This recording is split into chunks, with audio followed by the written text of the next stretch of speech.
This is the fourth day of this July 2022 seven-day session. I misspoke yesterday when I said yesterday. I said it was the fourth day. We'll fix it in production.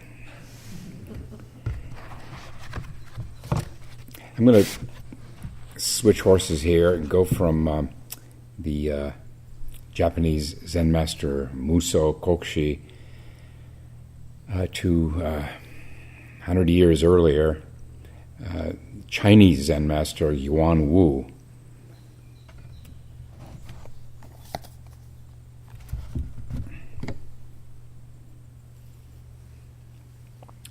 Yuanwu is credited with authoring the Blue Cliff record, one of the 2 or 3 most commonly used koan collections by teachers who use koans.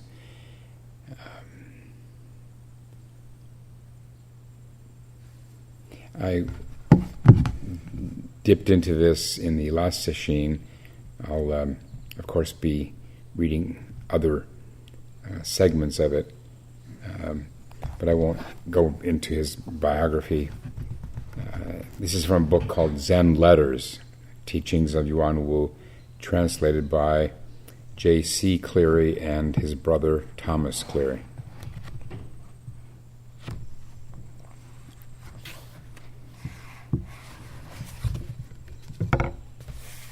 These are letters. I'll just read the back of the book. Letters written by him to various fellow teachers, disciples, and lay students, women, men, householders, as well as monks and nuns.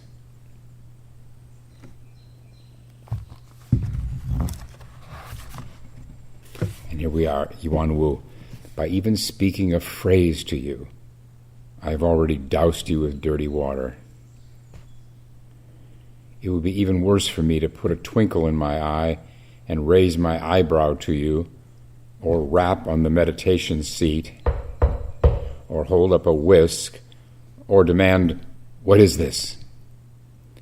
As for shouting and hitting, it's obvious that this is just a pile of bones on level ground.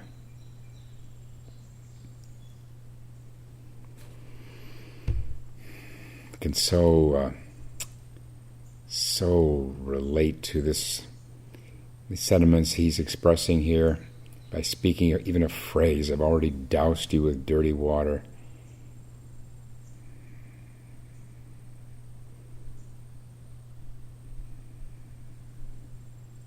The way is perfect, like vast space, without lack or excess, and yet we Zen teachers are charged with trying to bring that more to light, and by using words. There are anecdotes, even a koan or two, with the master ascending the seat and just sitting in silence. Can't do that every day.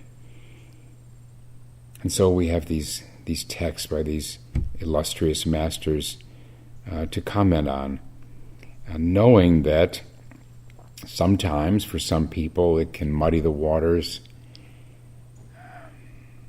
and in a way it's all mud, because we are all equally endowed with this original nature of wisdom. We all know it. All of you know it. In that sense, this is just a pile of bones on perfectly level ground.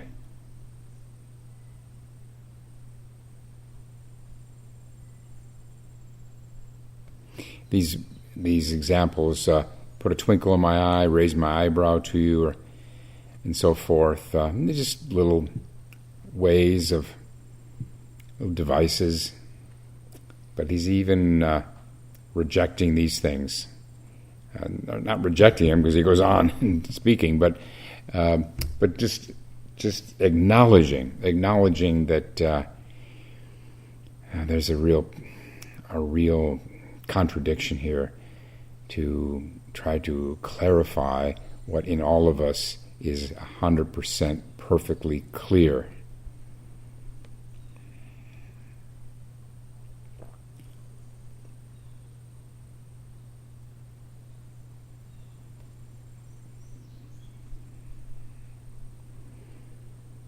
I always feel, when we're about to do the Hakuin's chant in praise of Zazen, there's that silence of, 20 or 30 seconds before, just letting everything settle down before I announce Zen Master Hakuin's chant and praise. It's that silence, I think, that's enough.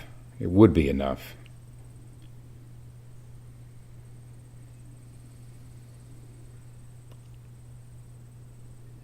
There was a Chinese master who pretty much did that. Every time someone would come and ask him about the Dharma, he would just turn his back on them. Find out yourself. You know it. You've always known it.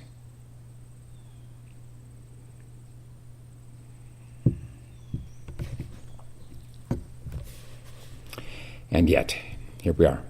There are also the type who don't know good from bad and ask questions about Buddha and Dharma and Zen and the Tao. They ask to be helped. They beg to be received. They seek knowledge and sayings and theories relating to the Buddhist teaching and to transcending the world and to accommodating the world. This is washing dirt in mud and washing mud in dirt. When will they ever manage to clear it away? Suggesting here that often these questions are not sincere. They're not heartfelt. That students sometimes think they have to rummage up something to bring to Doksan. Teacher knows that this is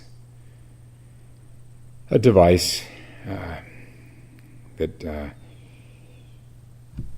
is really completely unnecessary. I've said 1,000 times that you don't need to come bring anything to Doksan except your practice. You don't need to justify coming to Doksan. You don't need a reason to come to Doksan. Doksan's beyond reason.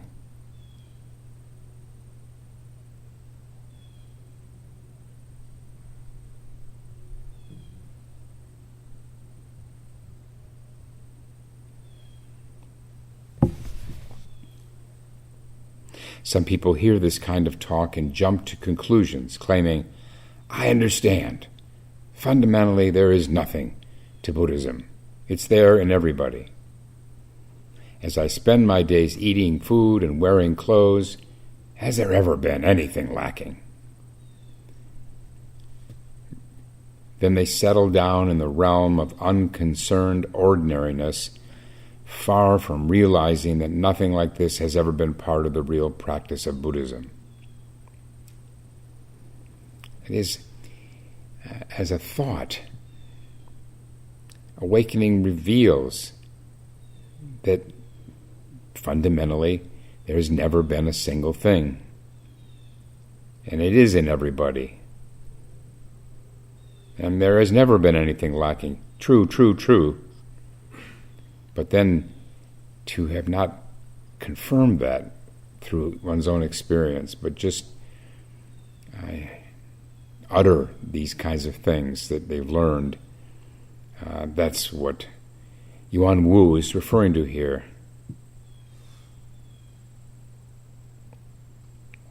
This is what we learn in the 3 pillars of Zen is called Buji Zen. Just settling into the original, the original Buddhahood of everybody, and leaving it at that, with no no sense of the importance of confirming it through awakening.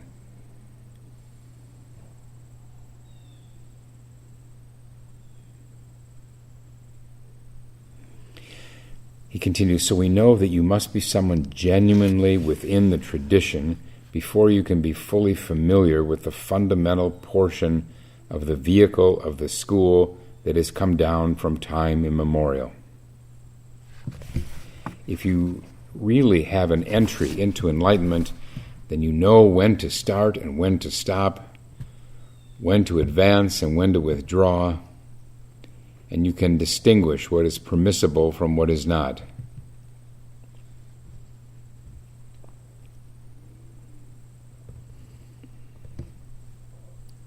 Well, there are a lot of ways of interpreting this. We can even apply it to late night sitting, yaza, when to start, when to stop, when to advance, when to withdraw. It's one of the most thorny issues for so many people is how much sleep should I get? How much do I need? That's the real issue, is distinguishing between want and need. Most of us would want to sleep for 8 or 9 hours. Wouldn't that be sweet? But how much do we need? How much sleep do we need, especially during sesshin, when we're using the mind in a way that is so different from the way we ordinarily use it out there in the world? We are conserving energy and accumulating energy through all this sitting. We shouldn't assume anything as far as how much sleep we need.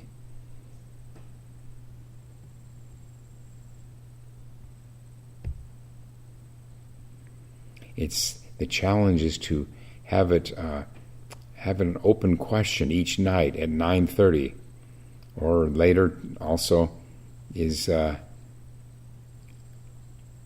much further can I go without just being foolish? For sound asleep in the zendo, then get some sleep, go to bed. It's playing the edge, isn't it? We're continually renegotiating it. We can't find that on, let's say, night number 3, such and such, certain number of hours work for us, so that would be the same the next night. No. The tendency is a general tendency. Tendency is that we need less as the days pass. But then even that, there can be time when we just feel overcome by tiredness, and then we can get a little more sleep. There's no fixed number of hours that anyone can tell anyone else.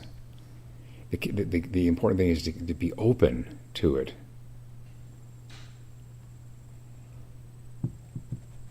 And then over time, or with enough sashins, you do find a pattern that is fairly reliable, still with the possibility of exceptions.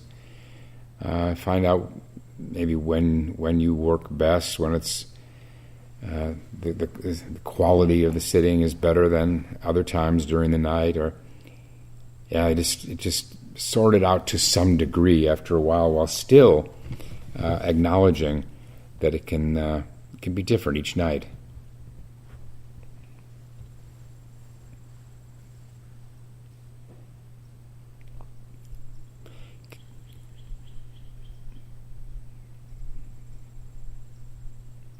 He goes on, leaving behind all leakages. That's a favorite Chinese term, or translation of a Chinese term, meaning the mind wandering. leaving behind all leakages, day by day you get closer to the truth and more familiar with it. The truth. Such a dull, dry word, the truth. But we can experience it, we can embody it as we go on.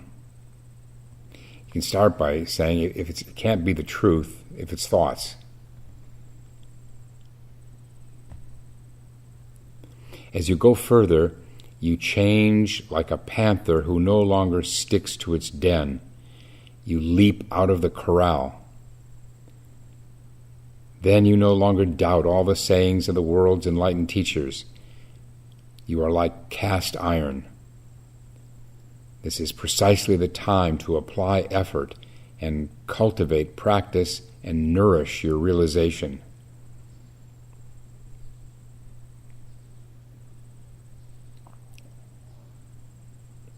Cast iron. The supreme groundedness, especially the groundedness that comes from a mind empty of thoughts.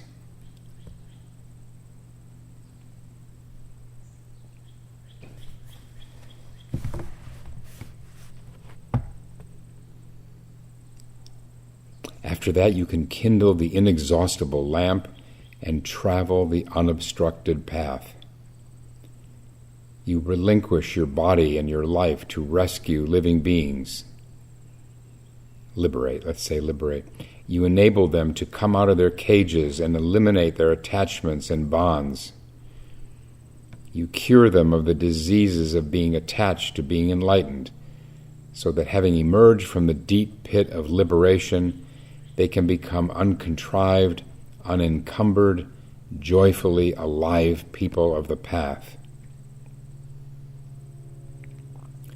This phrase, having emerged from the deep pit of liberation, that is the trap of thinking with awakening that you've achieved anything that you didn't already have, that everyone has from the beginning.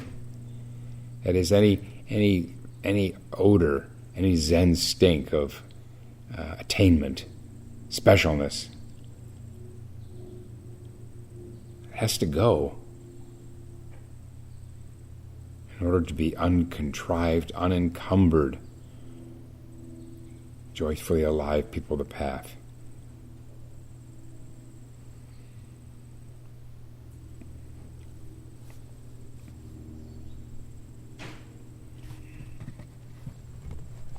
Unencumbered by the thought process. Our thoughts, this is the problem is that our thoughts can be so subtle that we don't notice them. We don't notice that there's some faint clinging to the notion of having attained something, or some notion of oneself as in any real way unenlightened from the very beginning. These layers and layers of notions, ideas that have piled up over this life and previous lives. It's like sesshin or practice, broadly speaking, ongoing practice is a practice of excavating these little impurities in the mind.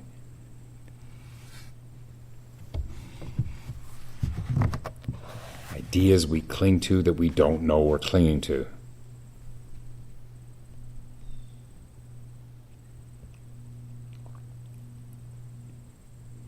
And then he goes on to what's most important. When you yourself have crossed over, you must not abandon the carrying out of your bodhisattva vows.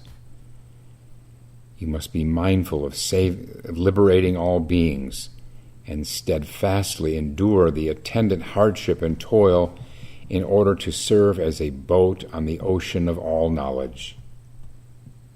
Only then will you have some accord with the path.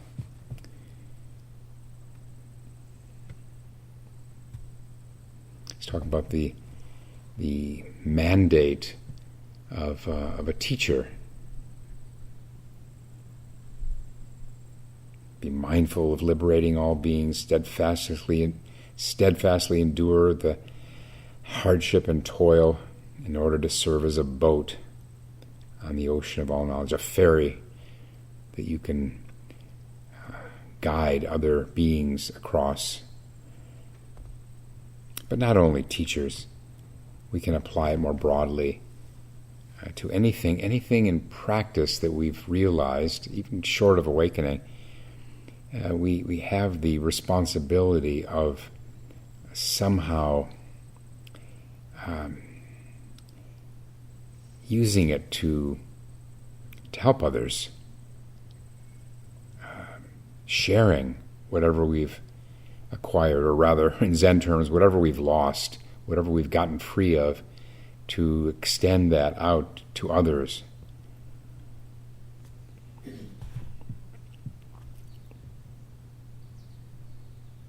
And then he says, don't be a brittle pillar or a feeble lamp. Don't bat around your little clean ball of inner mystical experience. You may have understood for yourself, but what good does it do? That is, for others. Here's a strong promotion of the Mahayana, where in the two main divisions of Buddhism, the Theravada and the Mahayana, the Theravada generally emphasizes the need to just come to awakening for oneself. It's not that they say only for oneself, but there's the absence in the Theravada of what is so central to the Mahayana, which is doing it for the sake of all beings. And this can be a great turning point in one's practice when you start to realize that this is for the sake of all beings. There can be no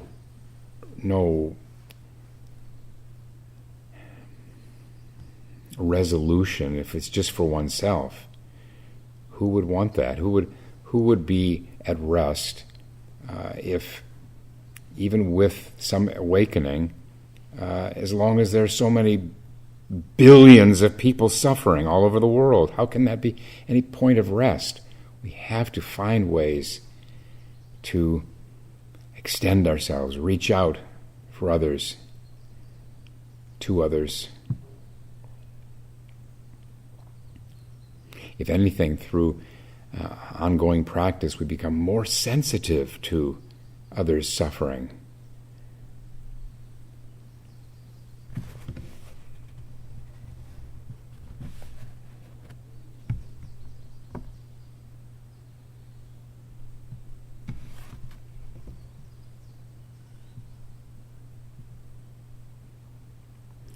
Here's another letter.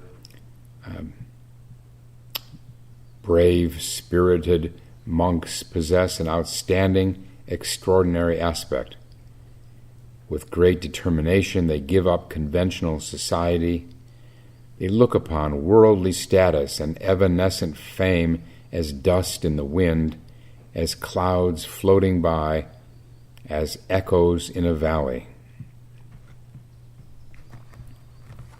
That's the traditional, pure monastic calling.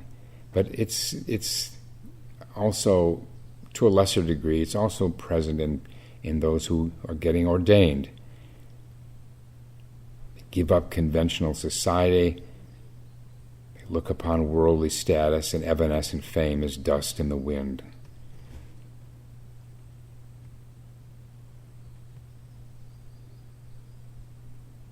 He goes on, since they already have great faculties and great capacity from the past, they know that this level exists, and they transcend birth and death and move beyond holy and ordinary. I think he's probably referring here great capacity from the past to have reached this point where of ordination means to have sown a lot of good karma from the past lifetimes.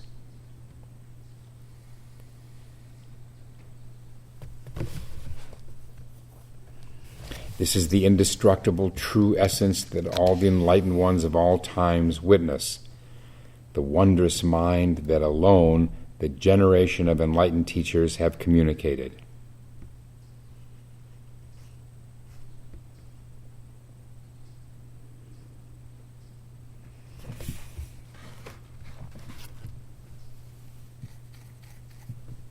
To tread this unique path, to be a fragrant elephant or a giant golden-winged bird, it is necessary to charge past the millions of categories and types and fly above them, to cut off the flow and brush against the heavens.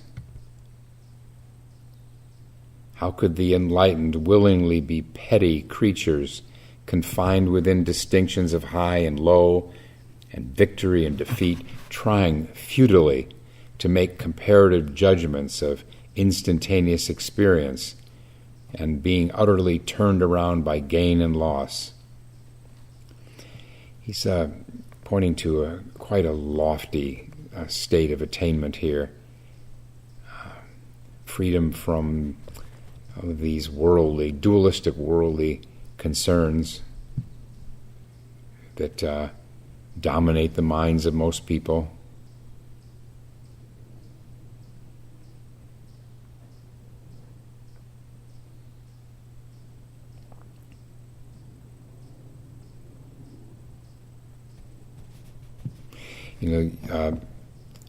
We talk in Zen about live words as compared to dead words. Dead words are abstract words. They're words that, especially in oral terms, words that don't come out of the guts. They come out of the head. This Yuanwu is, as much as any of the Zen masters, just really have such capacity with live words, concrete words. Here, bringing forth this image of a giant golden winged bird, charging past the millions of categories and types and flying above them to cut off the flow and brush against the heavens. You see why his book, the Blue Cliff Record, is regarded as one of the greatest works of Chinese literature, even by non-Buddhist people.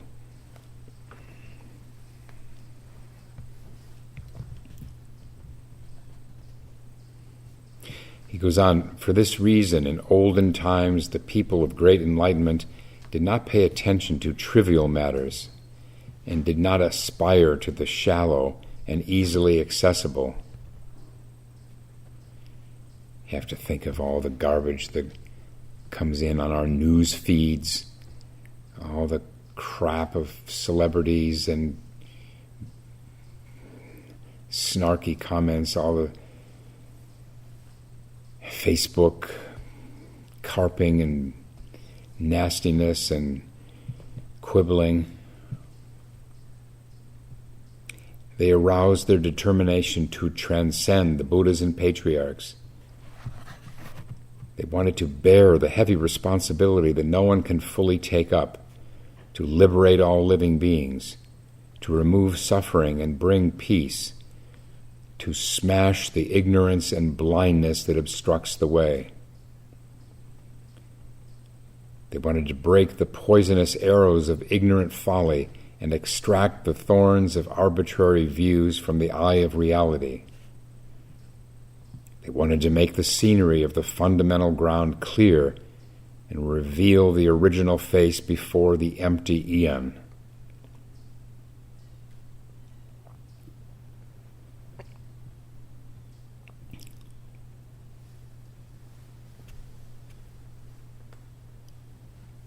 I think some of this is just so so rich that to comment on too much of it is to diminish it.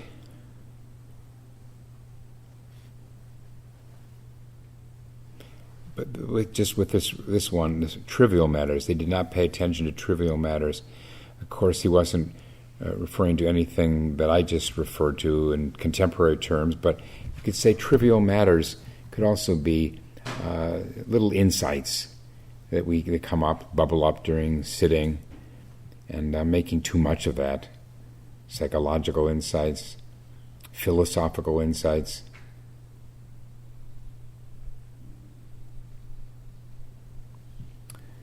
Someone in another tradition said, "Whoever desires the ocean makes light of streams."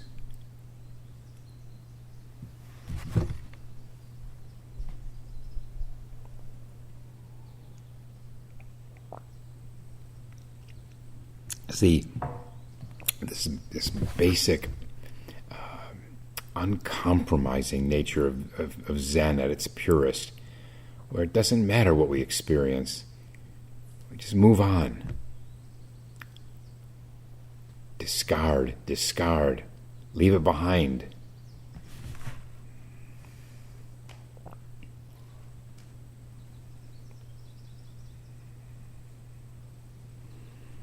There's a saying from the island of Crete,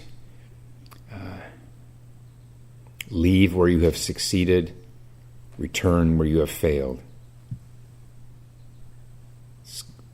In many ways, it's a good mandate for Zazen, Zen practice. Return where you have failed. We fail 100 times an hour, 1,000 times an hour. When the mind wanders, we just go back. Let's go back.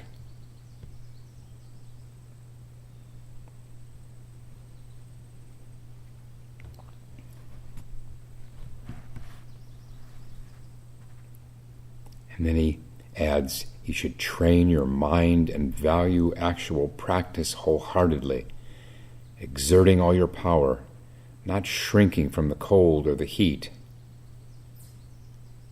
Go to the spot where you meditate and kill your mental monkey and slay your intellectual horse. Make yourself like a dead tree, like a withered stump.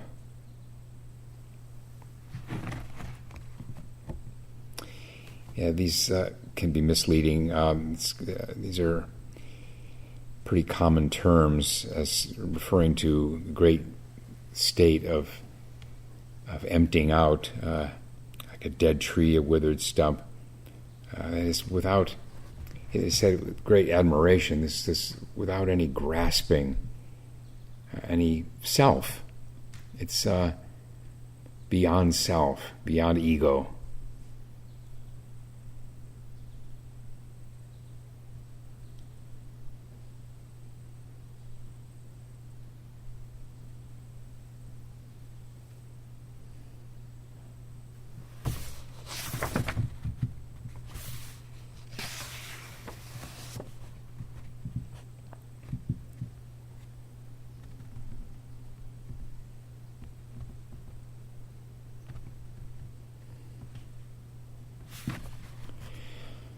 Here's another one. My teacher, Wu Zu, often said, I've been here for 5 decades, and I've seen thousands of Zen followers come up to the corner of my meditation seat.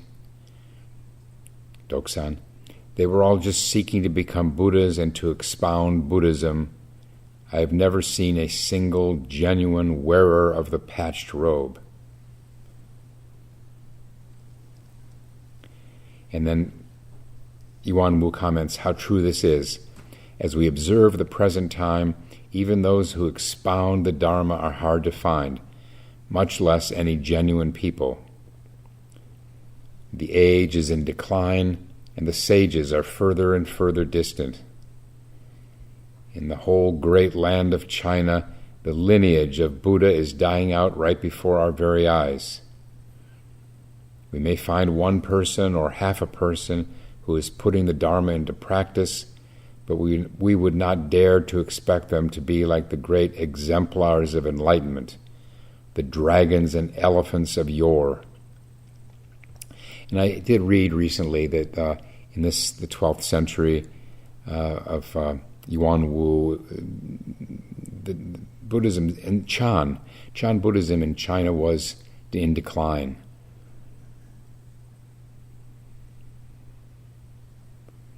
This is after the great Tang dynasty, and now it's the Song dynasty, and it continued to decline, not in every sense, but largely. And then until it hit the Cultural Revolution from mid-60s to mid-70s, and the Red Guards went on a rampage and burned down thousands of monasteries, and now it's kind of limping back. You've got the backing of the government, which is a double-edged sword, because if they support the government supports the monasteries, then they have to toe the line. But at least there's some signs of green grass coming up out of the asphalt. It's very hard for us as outsiders to assess the vitality, the authenticity of what's going on now in China, when the people there are so adept, the government especially is so adept at creating a certain image, certain presentation to draw. They've learned that is a certain tourism draw to get people to see these Buddhist monasteries.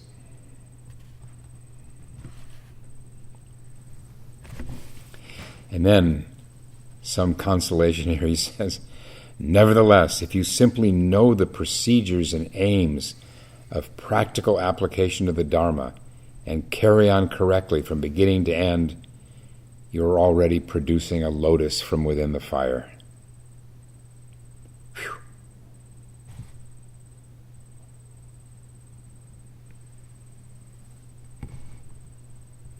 As long as we are doing our best, then there's still a lot of promise for every single one of us.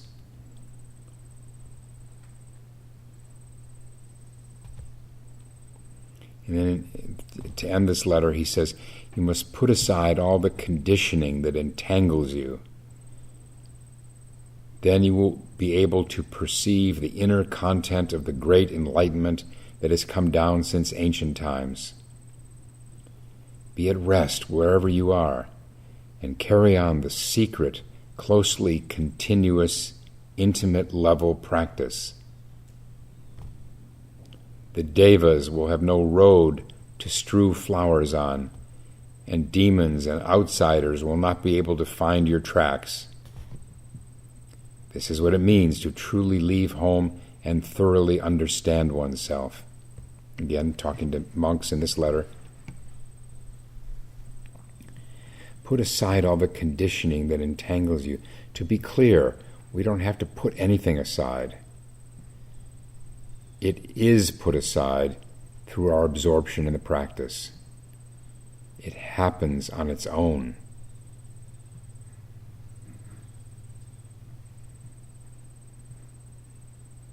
There's no one here to put anything aside.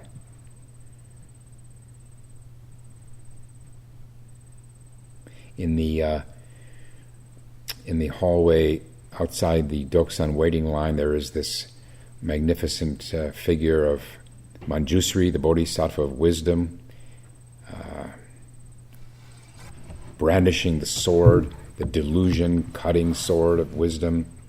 That too can be misleading. We don't need to cut anything. As long as we're not nourishing our thoughts, as long as we're not dwelling in our thoughts, that's the cutting.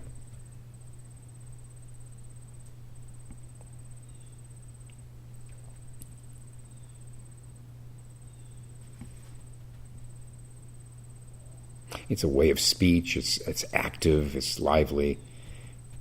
Zen Master Basui saying, cut, cut, cut, cut. But it has, I've heard from people who are confused about it, it's just redirecting our attention. When we notice that it has wandered, just swing it back, pivot back to the practice we're working on. That's the putting aside, that's the cutting.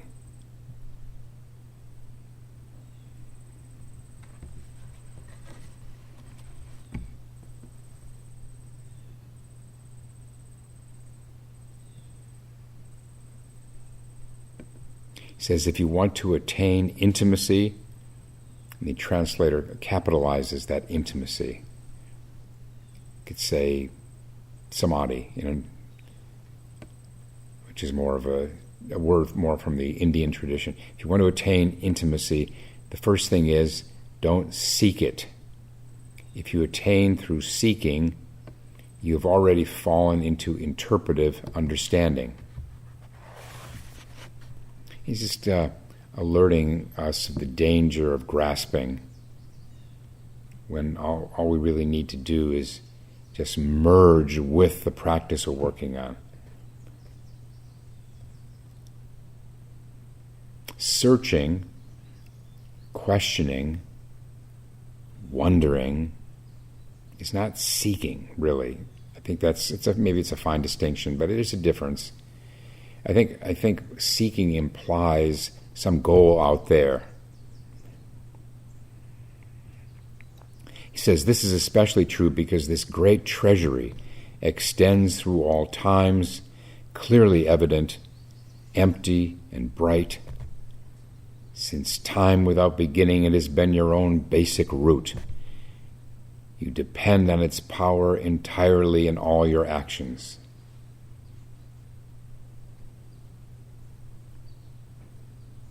It's functioning when we walk. It's functioning when we drink water.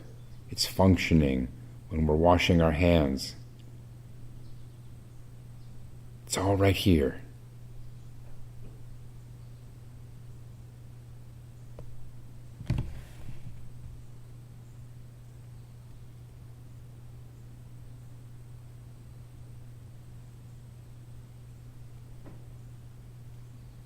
You will only pass through to freedom when you cease and desist to the point that not even a single thought is born. Then you penetrate through without falling into sense and matter and without dwelling in conceptualizations and mental images.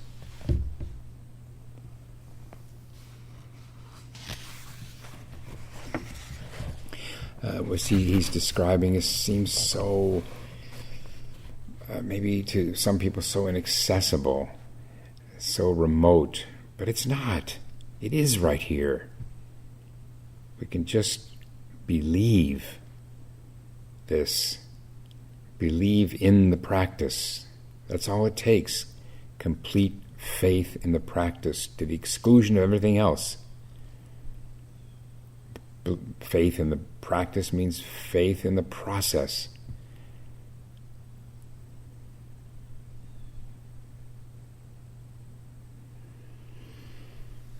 Our time is up. We'll stop and recite the 4 vows.